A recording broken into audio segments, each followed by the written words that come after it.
Ce que Trump aurait dit lors de ce coup de fil d'1h30 avec une quinzaine de dirigeants à l'Élysée, c'est qu'il demande en quelque sorte, moi j'appelle ça des contreparties, mais vous les qualifierez comme vous le souhaitez. Il dit d'accord, mais moi je vous demande, dirigeants européens, d'arrêter d'acheter du pétrole russe. Premier point. Je vous demande par ailleurs de mettre en place une pression économique sur la Chine. Second point. Pour le dire de manière très directe, s'il nous apporte plus de soutien, plus d'appui, il va nous le faire payer ? Oui, dit Hélène Bonnet. Parce qu'il fait tout payer aux Européens. Il fait payer les munitions, il fait payer des droits de douane. En fait, tout est commerce. L'aide de Donald Trump ne sera jamais gratuite. Je pense que les Européens l'ont vu depuis plusieurs mois. Il a encore une fois, il n'a pas pris la parole. La seule parole qui vient de la Maison-Blanche, c'est une demande de contrepartie. Colonel Goya.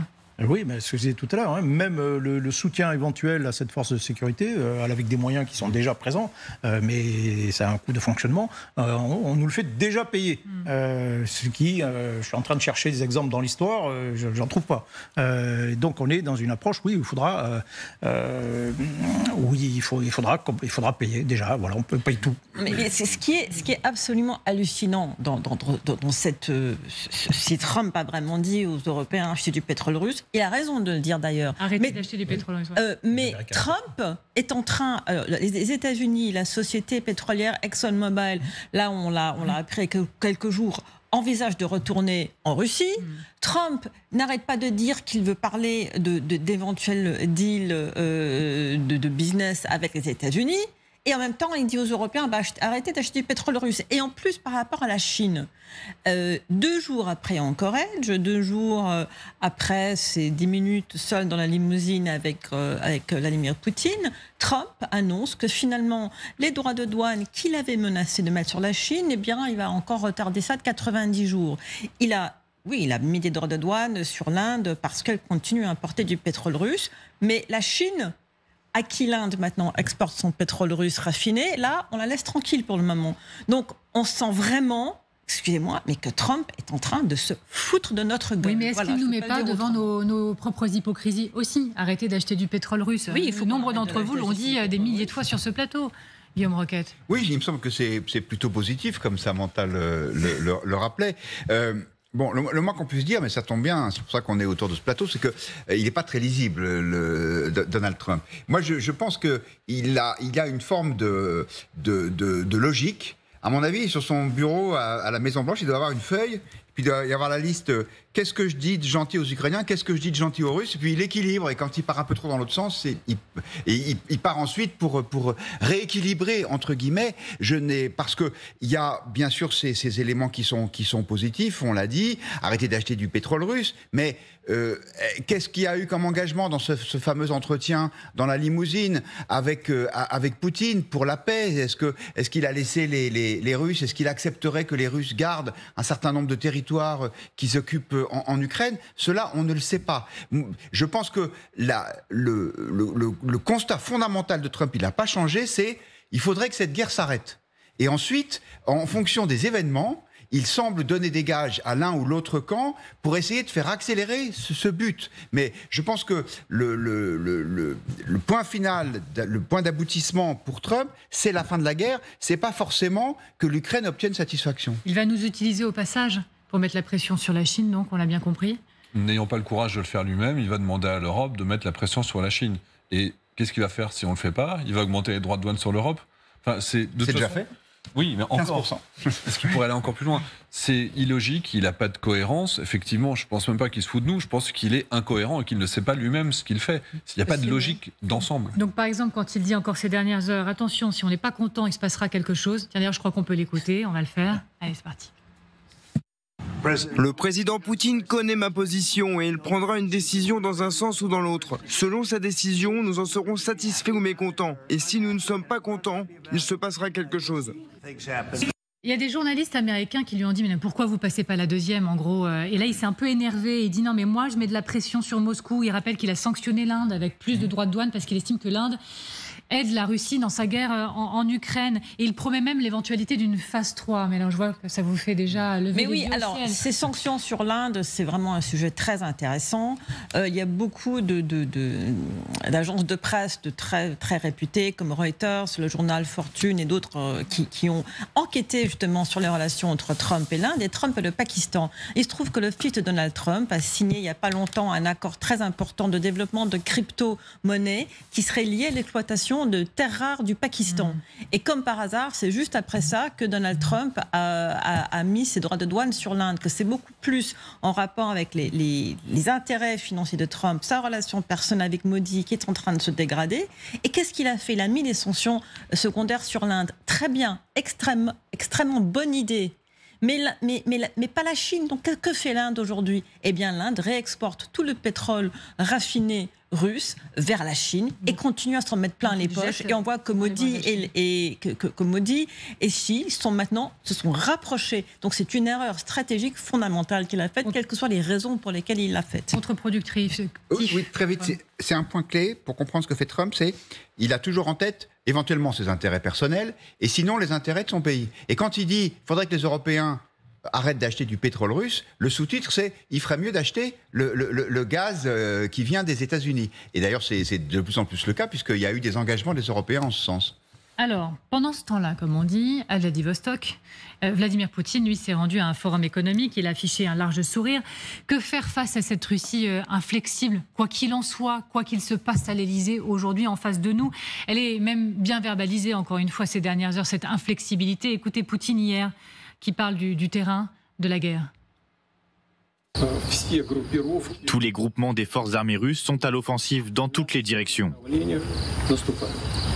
L'armée russe à l'offensive dans toutes les directions. On va faire un point quand même sur ce qui se passe sur le front précisément militaire. Au cours du mois d'août, colonel Goya, l'armée russe elle a conquis 594 km² de territoire supplémentaire en Ukraine. Mais c'est un chiffre en baisse par rapport aux 2 mois précédents. Où en est-on précisément? D'accord. Donc je vous fais ça façon état-major. Allez-y. Bon. En fait, la situation est relativement peu changée. D'un point de vue stratégique, les Ukrainiens sont toujours dans une position où ils n'ont pas les moyens de reconquérir véritablement les territoires conquis. Du côté russe, on est toujours sur la même stratégie, en réalité, depuis avril 2022, où l'effort en termes militaires se porte sur la province de Donetsk, où il y a 5 villes à prendre. Tout le reste, toutes les opérations actuelles autour, ce sont des opérations de pression. Dans Zaporijia, même à Kherson, sur le front Kharkiv, même les opérations de frappe sur l'arrière, ce sont des opérations de pression qui visent à mettre la pression sur la société ukrainienne, à fixer les forces ukrainiennes, à les coller. Mais l'effort principal est toujours dans cette direction, où, je le rappelle, il y a 5 victoires à obtenir, 5 villes importantes. Et pour l'instant, depuis juillet 2022, ça fait 3 ans, ils n'en ont pris que 2, plus Mariupol, bien sûr. Et donc, depuis 3 ans, en réalité, on est sur une progression de l'ordre de 1 département français, l'équivalent d'un département français par an. C'est-à-dire que les Russes sont actuellement les conquérants les plus lents de l'histoire. C'est-à-dire qu'on a un tel niveau que, à la limite, on ne peut même plus parler de progression. On peut parler de blocage, on peut parler d'impasse, qui est plutôt du point de vue de terrain, à l'initiative des Russes, mais vraiment, c'est surtout un blocage. Donc, ce qui est important, c'est ce qui se passe de manière invisible, c'est-à-dire combien ça coûte, tout ça, de part et d'autre, et est-ce qu'on peut tenir, combien l'un ou l'autre peut tenir à ce rythme, à ce niveau d'usure, de part et d'autre. Et là, on n'a pas beaucoup de réponses à ces questions, sinon qu'a priori, ça semble pouvoir durer encore longtemps. Et on pensait noter une forte poussée en revanche dans le Donbass. Oui. Oui, c'est ça. Donc, encore une fois, c'est toujours l'effort qui est porté dans cette direction. Hein, c'est l'objectif. Peut-être de plus en plus pressant qu'encore depuis qu'on a commencé un processus de négociation. C'est l'objectif ultime. Vous voyez cette ligne blanche. Oui. Alors, c'est très artificiel, hein, mais bon, cette ligne blanche, une fois que les Russes l'auront atteinte, ils pourront dire, voilà, on a atteint notre objectif stratégique et on peut peut-être, à ce moment-là, arrêter. Et comme je disais tout à l'heure, ça passe par les villes. Il en reste encore 3 à conquérir. Slovan importante, Slovensk, Kramatorsk dans le nord, Pokrovsk au sud. Et donc, la méthode qui est utilisée, c'est une méthode du torrent, c'est-à-dire on grignote partout, on pousse partout. On n'attaque pas forcément directement les centres urbains qui sont de véritables bastions, durs à prendre, mais on essaie de les encercler, on essaie petit à petit de peser pour obliger les Ukrainiens à les abandonner en réalité. Donc ça avance avec quelques poussées, parfois un peu importantes, comme on l'a vu du côté au nord de Pokrovsk à Dobropalia, mais qui ont été résorbées. Et donc ça grignote toujours. Donc vous avez des secteurs de défense comme ça, vous avez des armées qui sont là depuis des années et qui font des rotations d'attaque tout le long du front en espérant petit à petit grignoter et peut-être l'an prochain arriver enfin à une victoire stratégique. Merci colonel. On va retrouver ce plateau et on va prendre la direction de l'Ukraine pour vous retrouver. Emma Barrier, bonjour et merci beaucoup d'être en direct avec nous depuis le terrain, depuis l'Ukraine. Comment perçoit-on les derniers mouvements ici, notamment depuis l'Elysée, les dernières déclarations ?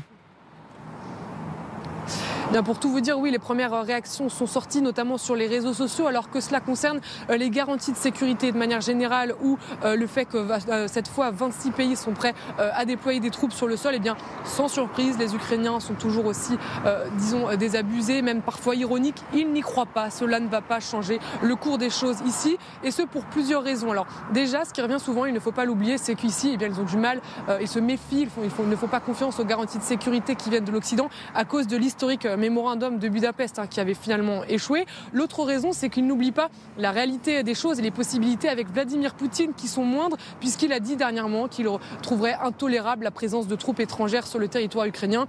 Dès lors, il devient très compliqué d'imaginer les Occidentaux déployer des troupes ici. Et puis aussi, en parlant de réalité du terrain, ils savent également ce qui se passe dans le Donbass, sur le front. Et eux, eh bien, ils sont déçus de voir ces réunions qui n'aboutissent à rien de concret pendant que eux, eh bien, continuent de se battre pour les intérêts de l'Europe, disent-ils.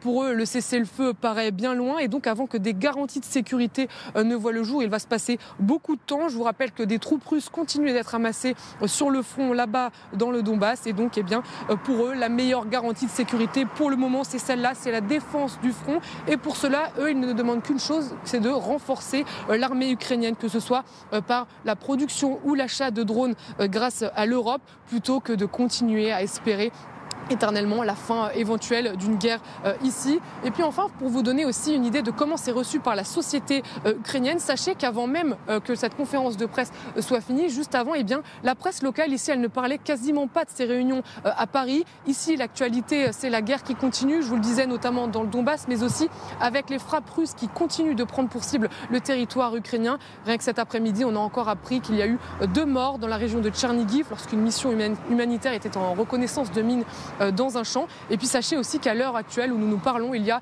des alertes dans tout le nord du pays puisque des drones russes sont en train de voler en reconnaissance. Voilà, c'est pour vous dire le décalage qu'il y a entre les discussions que l'on entend à Paris et la réalité de la guerre ici en Ukraine. Merci infiniment. Emma Barrier avec Vincent Wartner depuis l'Ukraine. Justement, la réalité des faits. Emmanuel Macron, lors de sa prise de parole tout à l'heure, a évoqué 1 million de pertes du côté russe. Est-ce qu'on peut décrypter un peu ce chiffre ? Alors, les pertes, c'est le cumul des morts, des blessés, des prisonniers, des disparus. D'accord. On a 125 000 morts russes nominativement connus, avec leur listing, leur grade, etc. À partir de ça, on fait des extrapolations, on compare le nombre de morts qui est connu dans une zone, on va voir combien il y a de morts dans un cimetière, de nouveaux cercueils, et on atteint 220 000. Mais ça ne comprend pas les disparus, tous ceux qui ont dans un char qui a explosé. Donc on est au-delà des 250 000 morts, sans compter les Nord-Coréens, les habitants de la zone séparatiste, etc. Et à ça, vous avez à peu près 600 000 blessés graves, 500 000 nouvelles demandes de pension d'invalidité budgétées dans le budget russe depuis le début de la guerre pour des hommes qui sont en âge de se battre. Et donc on sait qu'on est au-delà du million aujourd'hui. Vous avez ensuite 1 million d'hommes qui ont quitté le pays au début de la guerre, qui ne sont pas revenus. Et du côté ukrainien, on est plutôt autour de 130 000, 140 000 morts et disparus. Donc on est sur un rapport en gros de 1 mort ukrainien pour 2 morts russes. Et on a un petit peu moins de blessés aussi, de blessés graves, parce qu'ils sont plus proches de leurs hôpitaux et donc ils ont une meilleure capacité à soigner leurs blessés. Xavier Titelman, je vous remercie parce qu'on doit vous laisser filer, mais je vais rappeler votre pétition. Sauvons les civils des drones russes. Vous appelez à fermer le ciel au-dessus de l'Ukraine. C'est plus de 30 000, voilà, on le voit, signataires pour le moment. Merci beaucoup d'avoir été avec nous, d'avoir sur ce plateau aujourd'hui. Accepté notre invitation. Alors dans un instant,